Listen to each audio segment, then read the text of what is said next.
Halo semuanya, teman-teman pasti pengen ya bisa mengetik menggunakan 10 jari dengan lancar. Saya sendiri dulu juga belajar agak terbata-bata, perlu waktu 1 bulan hingga akhirnya bisa lancar menggunakan 10 jari untuk mengetik.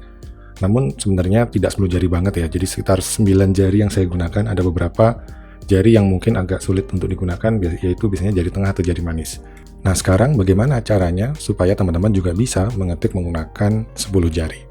Berikut tips yang bisa saya berikan menurut pengalaman saya pribadi.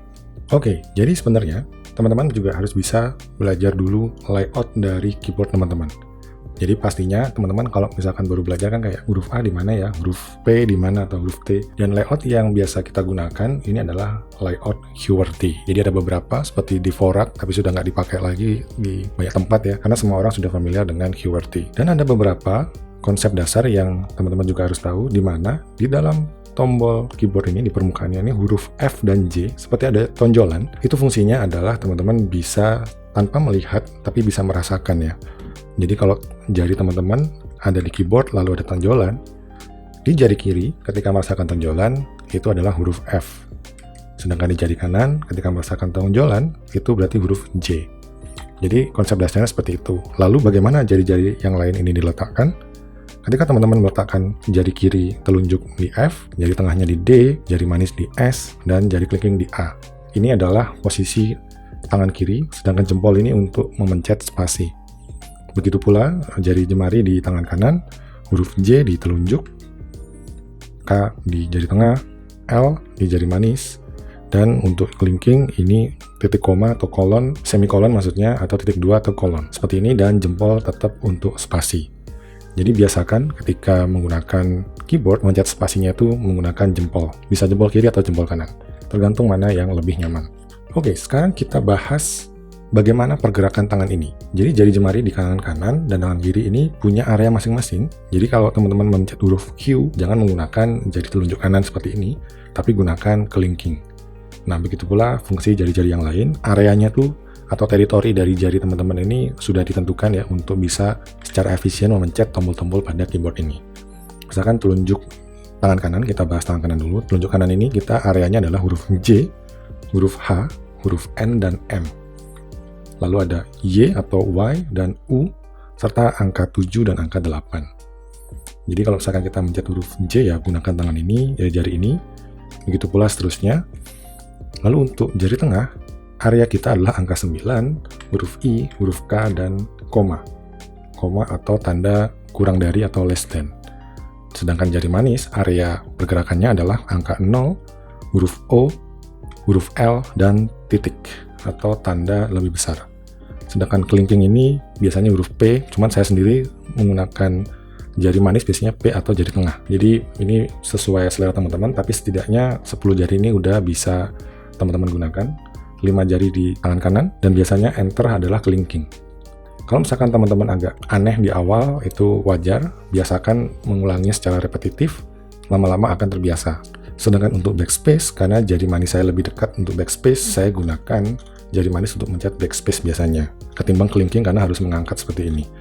Meskipun secara konvensi gitu ya, secara kesepakatan baiknya itu menggunakan kelingking. Tapi seringkali saya menggunakan jari manis untuk mencet backspace. Sedangkan untuk area jari jemari di tangan kiri, biasanya kontrol itu pasti kelingking, lebih mudah ya seperti ini. Untuk Alt, meskipun pakai kelingking, tapi biasanya saya menggunakan jari tengah atau jempol. Jadi Alt Tab seperti ini ya teman-teman, Alt Tab kita pakai jempol pastinya lebih mudah. Begitu pula untuk kelingking ini areanya adalah huruf Q, huruf A, dan huruf Z. Sedangkan X lebih mudah menggunakan jari manis atau jari tengah biasanya. Tapi secara dasar kita gunakan jari manis untuk X, S, W, dan angka 3. Begitu pula seterusnya, teman-teman bisa melihat layout dari poster ini atau chart ini. Sekarang bagaimana cara mengetiknya atau bagaimana cara latihannya? Pastinya tangan teman-teman posisinya harus sesuai dengan standar ini dulu. Sambil pejam mata, bisa meraba-raba posisi jari ini, bisa meraba-raba tonjolan di huruf F dan huruf J. Kalau udah seperti ini, tinggal meletakkan jari yang lain. Kira-kira seperti itu. Nah, sekarang mari kita coba. Di sini saya menggunakan aplikasi Typing Me. Teman-teman bisa search di Google atau klik linknya di deskripsi. Kalau misalkan saya lupa, bisa komentar. Ini namanya Touch Typing Tutor. Ini ada versi Pro dan Amateur. Kayaknya ini versi Pro. Mudah-mudahan tidak berbayar ya. Saya juga baru pertama kali mengunjungi ini untuk bisa menunjukkan ke teman-teman. Sekarang coba kita gunakan tangan kiri kita, jari jemari tangan kiri di lesson 1. Start exercise. Oke, barusan kena reload. Kita ulangi lagi teman-teman. AD, FF, FA, dan seterusnya. Spasi, FAA, spasi, AF, SDS.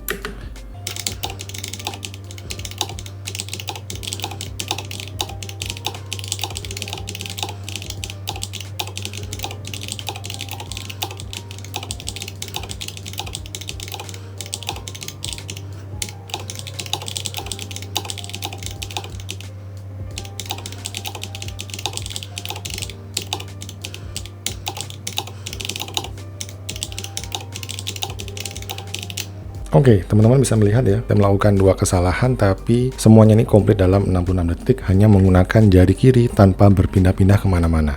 Ini kalau lesson 2 saya klik, harusnya dia akan, coba ya kita lihat, mungkin masih tangan kiri, oh kita pindah tangan kanan, tapi masih baris yang pertama ini ya. Kita next lagi, exercise.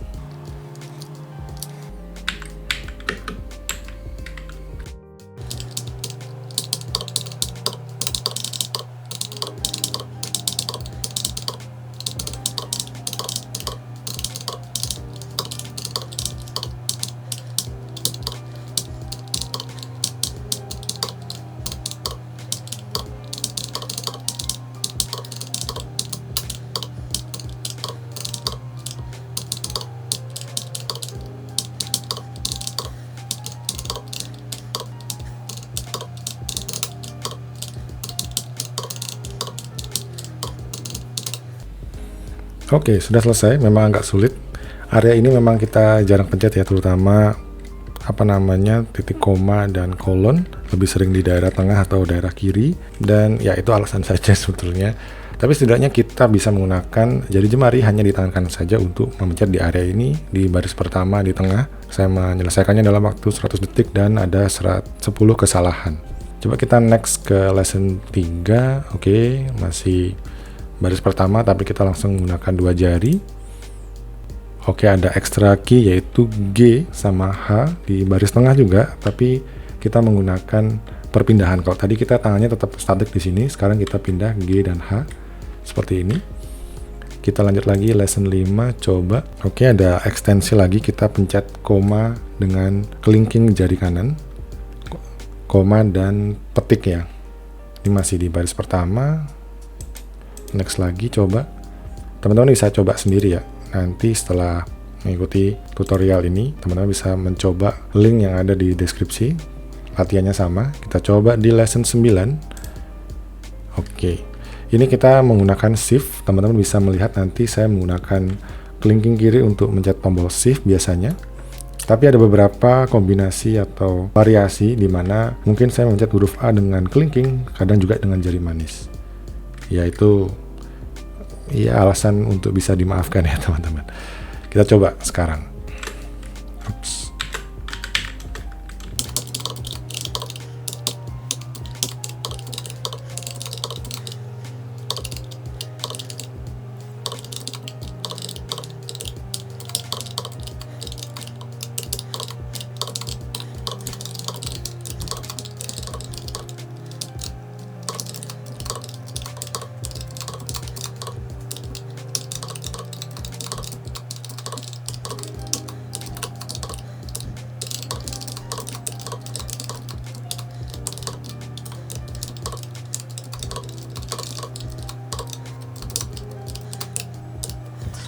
Cukup sulit, ada beberapa yang tidak familiar saya pencet dan hurufnya juga aneh-aneh, jadi melihatnya juga perlu konsentrasi. Saya menyelesaikannya dalam waktu 100 detik dan ada 26 kesalahan. Nah, ini kan memang tutorial untuk apa istilahnya itu ya, mengasah sensori tubuh kita ini supaya secara alam bawah sadar nanti bisa memencet huruf-huruf ini itu dengan lancar. Sekarang kita coba dengan kalimat-kalimat yang kita familiar. bagaimana saya bisa merespon atau mengetik huruf-huruf di kalimat itu dengan baik gitu ya. Hasil dari training yang sering saya lakukan dulu-dulu beberapa tahun yang lalu sehingga bisa membuat saya lancar mengetik. Oke teman-teman, ini nama websitenya adalah Practice Test. Saya biasa menggunakan ini untuk video unboxing. Sekarang saya coba dengan video tutorial. Di sini kita ada satu paragraf atau dua paragraf. Satu paragraf bahasa Indonesia, kita coba ketik di kanan. Teman-teman bisa melihat saya menggunakan jari apa saja, dan mungkin ada beberapa secara nggak sadar ada beberapa jari yang tidak saya gunakan atau area untuk ngetiknya ini keluar teritori di jari-jari ini ya. Sekarang kita mulai.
Oke teman-teman, sudah selesai. Teman-teman bisa menilai sendiri ya bagaimana saya bisa mengetik agak cepat tapi ada beberapa kesalahan tadi, dan saya akhirnya bisa mencapai 62 kata per menit atau word per minute, dan satu paragraf ini saya selesaikan dalam waktu 2 menit dan 100% korek karena saya sudah terbiasa menggunakan semua jari, dan beberapa yang tadi saya ceritakan di awal ya, ada beberapa yang harusnya bukan areanya seperti backspace harusnya kelingking, saya menggunakan jari manis. Tadi mungkin saya mencet tanda persen mungkin menggunakan jari telunjuk atau jari telunjuk kanan maksudnya. Ya, teman-teman bisa menilai sendiri bagaimana training cara mengetik dalam 10 jari bisa membantu saya mengetik lebih cepat. Semoga tutorial ini bisa membuat teman-teman bisa lebih efisien dalam menggunakan jari jemari untuk mengetik.